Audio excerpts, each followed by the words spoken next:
Welcome back. Yes, Mr. Oyemi, you were saying.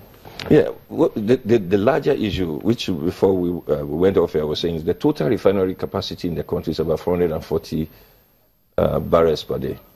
Harcourt Refinery will give you 220. Kaduna does 110,000 barrels per day. Given all the lacuna that occurred, there's a private refinery being built in this country that will give you 650,000 barrels per day. It would only make sense for the country to get all the other refineries upstream as well, so that if you look at the total capacity, we would have over 1 million barrels per day in this country. So to the extent that Harcourt Refinery has to be put in a functional state, it's perfectly okay. But what is not okay is this whole idea of meeting some people behind and then just giving them the job. We've passed through it before. It's what I call the revolving door crisis we face. We've done it. Let's give 2 examples where we did it in the telecom sector, which worked.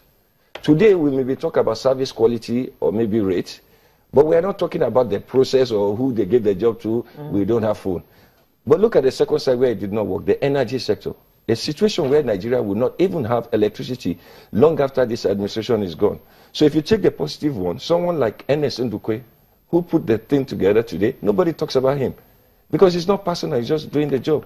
Ibe Kachuku has to put his house in order. He means well, he's trying to do a good job, but he needs to put his house in order and understand that long after he's gone, we must not go back to the same issue of giving people repairs, operate and maintain contracts, and they never do it well.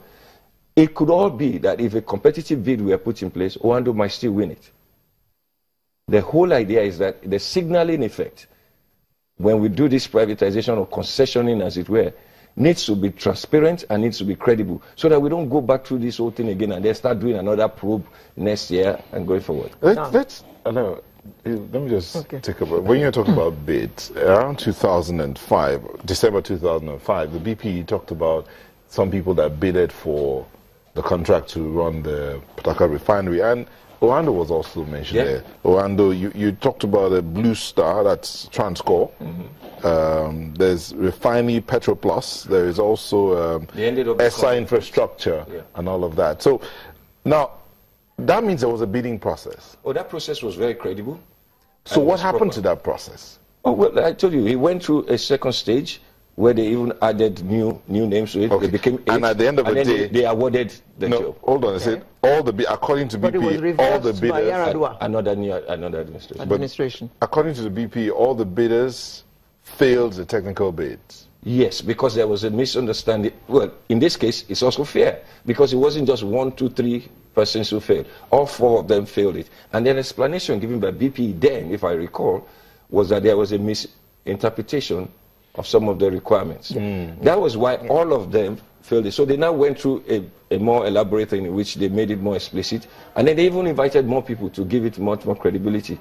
So they invited other people whom they thought may be better than this one. Why are we having problems with whether to concession or sell, or even to say, these people who are given license, I mean, in 2010, some people were given licenses to build refineries. Why can't we just say, you know what, come and run this one? You said those people have been given licenses. Have you seen anybody try to build a refinery? What's the problem? No, the point is the process. Because you end up, look, all you need to answer that question is to look at the energy sector. The process through which they were given, that's why Gencos are complaining, Discos are complaining, government is complaining, the people are complaining. Why is everybody complaining? It's clear. The process through which these things emerge or not. Sometimes we have to understand that we may not have all the necessary competencies here, which allows those who have competencies to also come in and bid in the country as well. And then they may have local partners as well. There's no problem about that. It's also clear for us to be sure that we know what we are trying to achieve. An old woman asked me a question, might sound funny, but she asked the question, is our energy sector cursed? The energy sector is not cursed. Incompetence and insincerity is the problem. Nothing is wrong about your energy. So, look, you're still talking about energy we're acting out of our memory most of the time when we talk about energy, rather than look into our imagination, i.e., there are so many forms of sustainable, renewable energy projects available now. We are still locked in doing the basic ones. if you have a major vision for your energy project and put it out there and you invite bids because you are genuinely interested to solve the problem, you can divide the country into, I mean, these things are already done. There are technical papers in that place that have looked at all these things, looking at alternative forms of energy, alternative sources of power, and then you can have a combination of it, and then you put it out there, and there are competent people, both local and international, who can bid for it.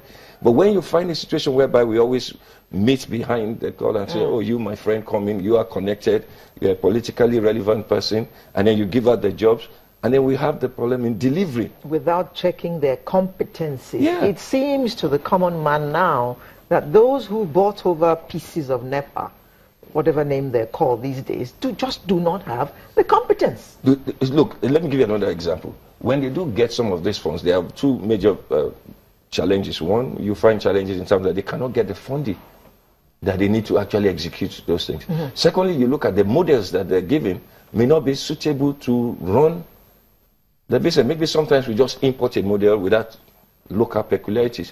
So if you look at it, there is no way Nigeria can have steady power between now and 2020. Okay. Because of the rot. So we don't want that to happen in our petroleum sector. Please don't be a prophet of doom. No, that's a factual statement. We were just talking about hope when the program started. Oh, that's hopeful. So we have hope. No, I gave you hope because I said 2020. I said 2020, that's 3 years away. But there is an urgent need for investment in our local refineries. There's an